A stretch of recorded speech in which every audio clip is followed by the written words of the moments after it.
What's up everybody, Alex here, and welcome to this Dota Underlords item guide for Season 1. And through the course of this video, I'm going to be discussing a number of items and heroes that benefit from those items in ways that perhaps might not be overtly obvious at first glance. This is very beginner friendly, and it's also friendly for anybody that's been playing for a while, and you might pick up a few things here and there. So, on the board, I know there's a lot going on here, but I've highlighted a bunch of heroes that I think really benefit from certain items. Obviously, there are more heroes than this, and there are more items than this, but these are some of the heroes that really benefit with specific synergies with certain items. So, for instance, Maelstrom. Why would we run Maelstrom on someone like Juggernaut? Well, the primary reason for this is because Maelstrom benefits from fast attack speed heroes. Broodmother is an example of someone who would benefit from Maelstrom. Windranger is another example. But you want to put Maelstrom on units that attack very fast. Juggernaut attacks, one per second basically, and Windranger, who's over here, also has a very fast attack speed. So you might be thinking, Alex, why would you have Sith of the Vise on Nature's Prophet? The reason for this is because for Nature's Prophet, the added mana generation per second, and this includes the Void Stone for Venomancer as well, the way it works is these cooldowns are very low. 5 seconds for Venomancer and 6 seconds for the Treant's Nature's Call. The result of that is you want to make sure that these units have as much mana as they can have so that they can repeatedly cast their summons and fill the board with summons. That is why Sith of the Vise and the Void Stone are very valuable in summoner builds and in mage compositions as well. For instance, Crystal Maiden benefits from the Void Stone because of her relatively low cooldown, especially at 2 stars, on Frostbite. That's a very debilitating ability. It can lock someone in place and root them while doing a significant amount of damage, and having her with Frostbite is very beneficial to that cause. Now, over here we have one of the primary top tier carries of the game. We got Terrorblade, and Terrorblade would benefit from an item like Stonehall Cloak. Now you might be thinking, Alex, Stonehall Pike's good too, and yes it is. So many items are good on Terrorblade. In fact, Hand of Midas is fantastic on Terrorblade as well because he tends to finish a lot of kills. Now Stonehall Cloak can help him to sustain longer fights and be a part of the battle for longer, especially when he transforms.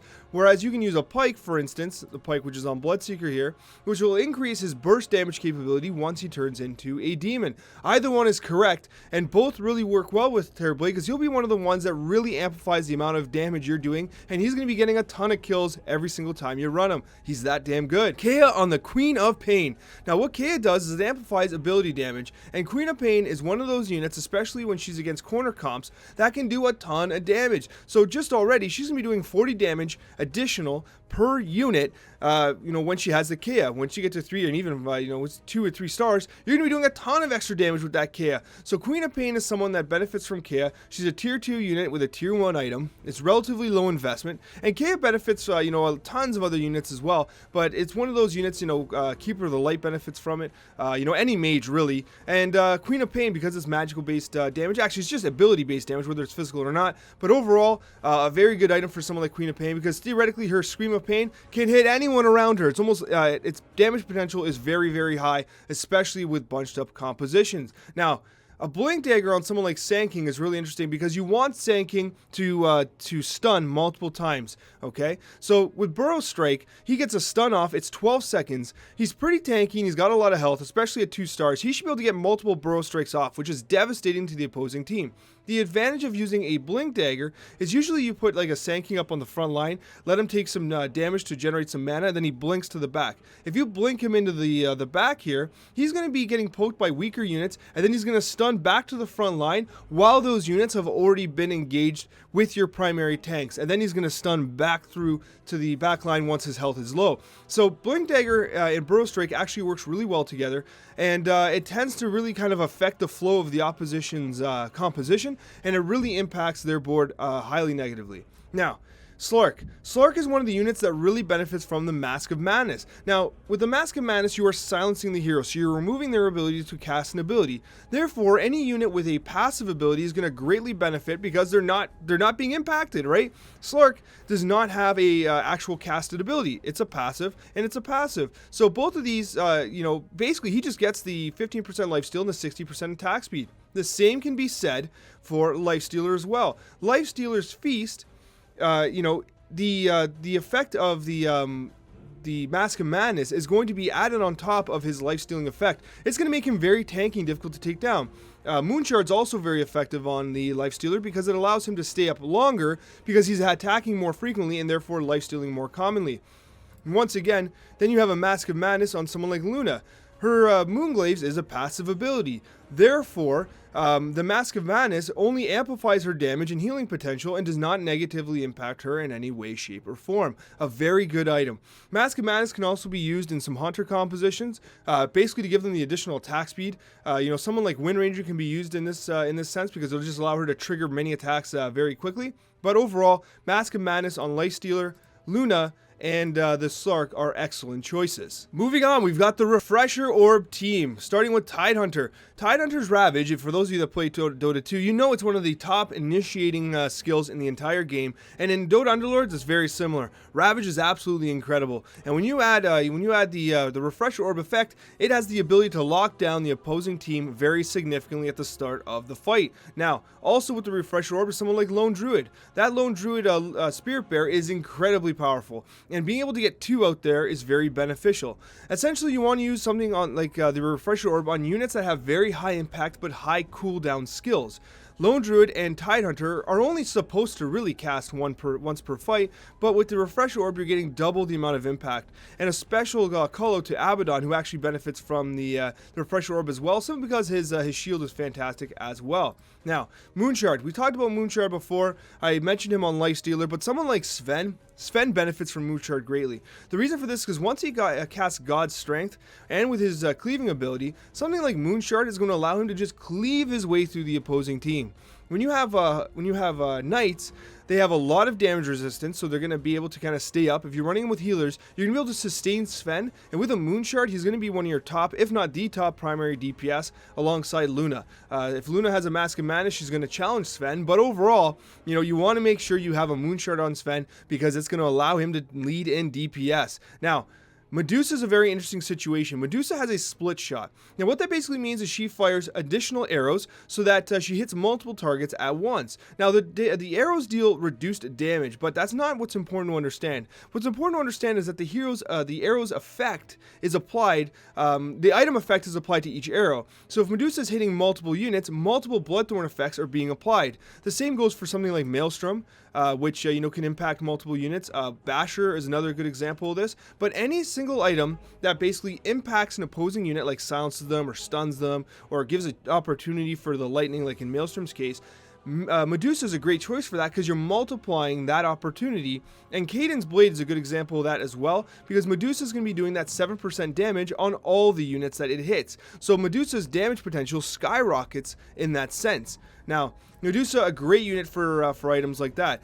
The Troll Warlord. Troll Warlord benefits from Moonshard for sure. Also another unit that can use the Mask of Madness as well if you see fit, basically because his Fervor is a passive ability, and the faster he attacks, well, the faster he's going to be able to attack. So you want to kind of jumpstart that ramp up with items like Moonshard or Mask of Madness, okay? Now, Pudge. You might be thinking, Alex, Pudge, Chainmail, that's a tier 1 item. Why would you talk about Chainmail on someone like Pudge? This is an item video. Well, of course, because you're going to be picking Chainmail quite often. Now, here's something you need to understand about the way armor works. Armor has diminishing returns. That means that if you have something like Chainmail, which has 7 armor additional, and you have someone like Pudge with 5 armor, that additional 7 armor means more to Pudge than a unit that starts with 10. So for instance, you have Earth Spirit here. He starts with 10. If you give him 17 armor, those additional armor, armor points are not as impactful as they are on Pudge. Each point on Pudge counts for more damage reduction and effective HP. So the result of that is you might want to put something like a Vitality booster on someone like Earth Spirit.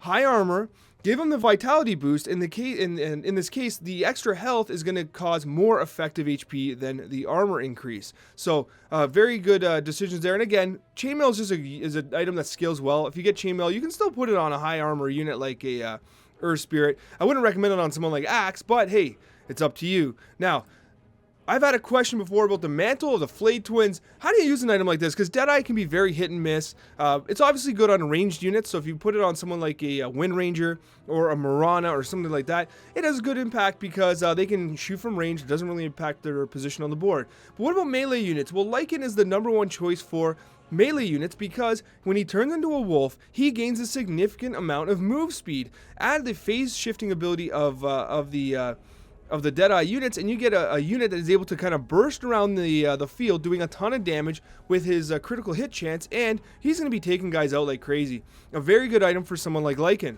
Now, Targeting Buddy, Shiva's Guard. Now, the reason why I include this here is because a lot of people might not even realize you can put items on Targeting Buddy. And Shiva's Guard's a good kind of example of this, because you can kind of position Targeting Buddy wherever you can see, you know, the opposition placing their units, to make sure you do that 250 damage, to make sure you emit that freezing wave, and it also increases the armor and the survivability of your Targeting Buddy. Of course, you can also put Shiva's Guard on a unit itself, but if you have Targeting Buddy, you can put Shiva's Guard. You can put anything on Targeting Buddy. I wouldn't recommend, you know, Mask of Madness. I don't even think you can put a Mask of Madness on a Targeting Buddy, but anyways, you know, defensive items, even Blade Mail works well on the Targeting Buddy as well. Alright, and next up, let's talk about Marauder and the Divine Rapier. Now, the reason why I highlight Marauder with the Divine Rapier is because Divine Rapier, any item with a flat damage increase, like this, in this case, 330 damage, that's very significant. You want to give it to a unit that attacks very, very quickly. It's not percentage based, it's a flat attack bonus. So any unit that attacks very quickly is going to take full advantage of that item. Now, why Marauder over someone like Windranger, who attacks even a little faster? Marauder is more survivable. You'll notice that Marauder, because of her leap ability and her Sacred Arrow, she tends to survive to like the last person in the fight. You want the last person alive to be the one with the Divine Rapier, attacking as fast as possible and jumping around. An awesome item for Marauder. And of course, Marauder benefits from stuff like the Maelstrom and the Basher as well. Even Moonshard's good on her because she just does an incredible amount of damage. Now, moving on here, let's talk about Abaddon. Abaddon benefits from a whole bunch of different items, but here I'm talking about Radiance. Now, keep in mind, Radiance is going to benefit any primary tanky melee unit. I like Radiance on Abaddon because if you put him on like the kind of vulnerable corner, he's going to be kind of not disarming, but creating a mischance for everyone around him. He's going to be taking on damage, and then he's going to shield himself, usually if he's the primary kind of tank, and then the shield's going to explode, and then hopefully you're healing him at the same time. And then all of a sudden you're in a situation where Radiance and the shield and the healing is creating a situation where Abaddon turns into a crazy tank, especially with his 10 armor. So Radiance is a good item for a tank. Of course, you can put on like a Pudge as well, or a Tidehunter. Realistically, I would argue that the Refresher Orb is an absolute mandatory on someone like Tidehunter, but if you don't pull Refresher Orb and you want to go Radiance, that's fine as well. Radiance would also good on someone like Axe, but like I mentioned before, you wouldn't want to put a Chainmail on Axe or like a Blade Mail or anything like that. You could put Blade Mail, sure, that would actually do a ton of work, but something like Heart of Tarask, which is going to give him incredible health regeneration and 1500 additional health points on a 15 armored body. That is incredible. That is so much armor, it is so much effective HP, and that healing over time is going to basically add up to a significant amount of healing through the course of a fight. It is the ultimate tank, and that is why you look for something like a Heart of Tarask on Axe, because the added health is going to basically, like every single point of health, every point of that 1500 bonus health has to work through 15 armor. So it's a lot of effective HP.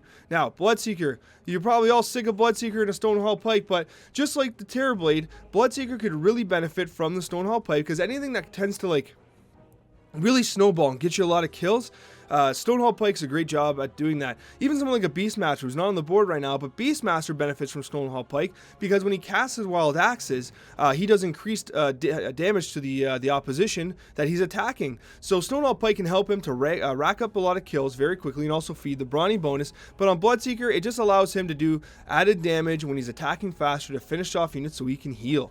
Now, Bristleback. There's a lot of items that benefit Bristleback. Armor items benefit Bristleback. HP items benefit Bristleback.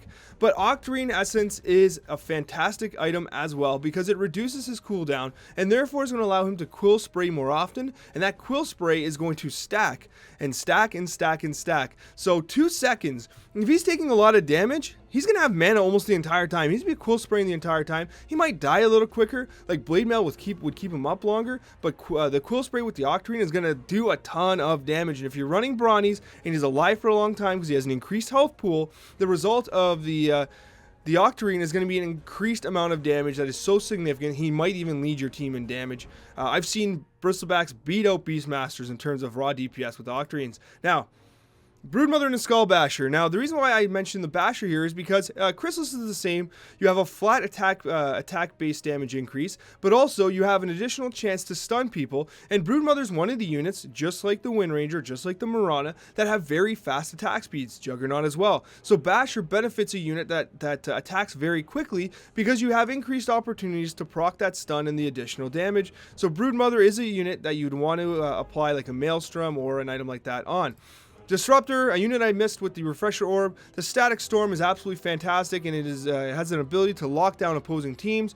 Casting the skills and abilities is one of the most important things these units do. And with Static Storm, especially with the Refresher Orb, you have the ability to stack the Static Storm so that they can't cast for 6 seconds in a fight. That's pretty significant, maybe even 7 seconds in a fight. So anyways, very, very significant. Refresher Orb and Disruptor, an absolutely excellent item. If he's dying a little quickly, you can give him something like Pudge's Chainmail to help him survive to get the cast off. Drow Ranger. Now with the Vigilant bonus, which means I'm kind of covering it, but basically they're going to be attacking the same unit. I'll show you the one up here, sorry. So Vigilance, you're going to be attacking the same unit. Someone like Drow Ranger then is going to be part of that bonus. She has a passive, so she doesn't actually cast anything, so she could get Mask of Madness as well. But realistically, I love Desolator on her because what happens is when the Vigilance all attack one unit, you're applying the -5 armor effect to that one unit. And the result of that is everyone's hitting that one unit. They have less armor, and you're greatly increasing the amount of DPS you're doing. Desolator, a great item for Drow Ranger. Now, we talked about the Maiden and the Voidstone. Keep her casting her Frostbite. Now, Ember Spirit. Two items that really benefit Ember Spirit. One, Blink Dagger. Ember Spirit has a hard time getting the amount of mana he needs in order to get the Delta Slam off. Because remember, you want to be able to get, kind of Delta Slam, and all of them got to cast within the same rough window of time. So you want to make sure Ember Spirit's casting early. Now at level 2 and 3 stars, Ember Spirit's gonna be doing enough damage and getting poked enough in larger kind of grids that he'll be getting his skill off a little faster. And the benefit of that is you can run something like Battle Fury, which is going to increase his damage and also cleave for 35% of the damage. That's significant because when he does Sleight of Fist, it's a skill, but it's not like a spell. He's actually auto-attacking people within those cells, and the result of that is he's going to be applying that additional 50 damage plus the cleave effect to everyone he attacks while he blinks around in his Sleight of Fist. A very good item for someone like Ember Spirit. We talked about Earth Spirit, very high armor, very high HP. You add something like Vitality Booster, and it basically increases his effective health and his survivability. Now, Windranger, just like kind of like with Medusa, we mentioned Medusa had a split arrow which would multiply the effect of Caden's Blade. Windranger attacks super fast. The result of that, if you notice, she only does 55 damage. At 2 stars, obviously that increases 3 stars as well. But with Caden's Blade, say you have a 2-star Windranger and you put a Caden's Blade on her, and you have, say, 6 hunters, she's going to be stacking her attacks so quickly that 7% is going to be an incredibly high amount of DPS over time. So someone who attacks very quickly is just basically doing way more damage than usual with something like Caden's Blade. So Windranger, a good option for Caden's Blade. Arc Warden. I love Arc Warden with the Arcane Boots because basically an Arcane Boots just got buffed, but basically he's going to be kind of putting his summons around him, right? So he's going to be doubling himself and creating copies of himself. And what happens is every 10 seconds he's going to be filling their mana and they're going to be replicating, and then he's going to fill their mana and they're going to replicate more. Special call out to the Mango Tree, which if you put it around the Arc Warden, it should actually be somewhere in the middle more because it casts within 2 cells. But for the sake of this video, Mango Tree, which is going to throw mangoes, you want it to throw mangoes around the Arc Warden so that he can catch those mangoes, get the mana, and generate more spawns. If you want to mass Arc Wardens, you go Arcane Boots with a Mango Tree, and oh man, watch the dream come alive. And then we talked about the Luna and the Lifestealer. Mask of Madness targets, also Moonshard targets, both of them. Finally, the Keeper of the Light, Scythe of the Vise. Basically what you want to do here with Keeper of the Light is you want to generate as much mana as you can so we can cast early. Keeper of the Light, a lot of people don't realize this, but the Illuminate can be cast multiple times in a fight. It's only a 10-second cooldown. 8 seconds at tier 2, which you should be getting your Keeper of the Light at tier 2 if you're running any sort of mage composition. That means that the earlier he casts, the higher the chance he can cast again. And he's such a huge DPS unit for mages, and the Scythe of the Vise is going to help him survive too, because almost 4 seconds of a polymorph effect is pretty significant. Amazing item for Keeper of the Light. We have 3 special mentions here. Legion Commander recently got changed, so she no longer benefits from the Bloodbound bonus, so she's no longer getting the cap. I would give the cap to someone like Chaos Knight. Chaos Knight can be absolutely out of control, especially when you have other demons on the board, whether it be through a Nesix or, Queen of Pain or whatever. The Ogre cap's really going to help make Chaos Knight one of the primary carries of the new Bloodbound builds, now that Legion Commander no longer gets the damage benefit. Now, Legion Commander, you may be thinking, Alex, so what do we do with Legion Commander? Well, you pair her with someone like Trolls, you give her the Hand of Midas, and the result of that is because, listen, when she kills an enemy, she has a 25% chance at additional gold. You want her, she's dueling, guys. She's going to be dueling units all the time, so Hand of Midas is a good item for her because she's going to be dueling, winning duels, and getting an additional chance for additional gold. Perfect. Finally, the last unit that I'll talk about today is the Viper. Viper creates his corrosive skin, which is activated by the Dragon Alliance, creates a poison effect on units that attack them, also slows and does damage over time. It is fantastic, and something like Blade Mail can be deceptively good on Viper. Not only does it increase his survivability, but it also reflects damage back, which when you kind of stack that with the amount of damage being done by poison, is pretty significant. So what's going to happen is, if you even put him in a bait situation where assassins jump on him, or you place him up front, so he's one of the primary targets in the early game, I do that all the time, Blade Mail is going to reflect a lot of damage back, it's going to help keep him up, it's going to help generate more stacks of poison, and it's going to keep the slow effect applied on those units for longer. So a fantastic item for someone like Viper. If you have any questions, let me know in the comments. I'd be more than happy to answer them. I hope that this guide helped you guys with some of the items in Dota Underlords and their interactions with the various heroes in this game. Thank you so much for watching, and a very special thank you to all of my wonderful subscribers. Take care, everyone, and I hope you guys have fun in Dota Underlords.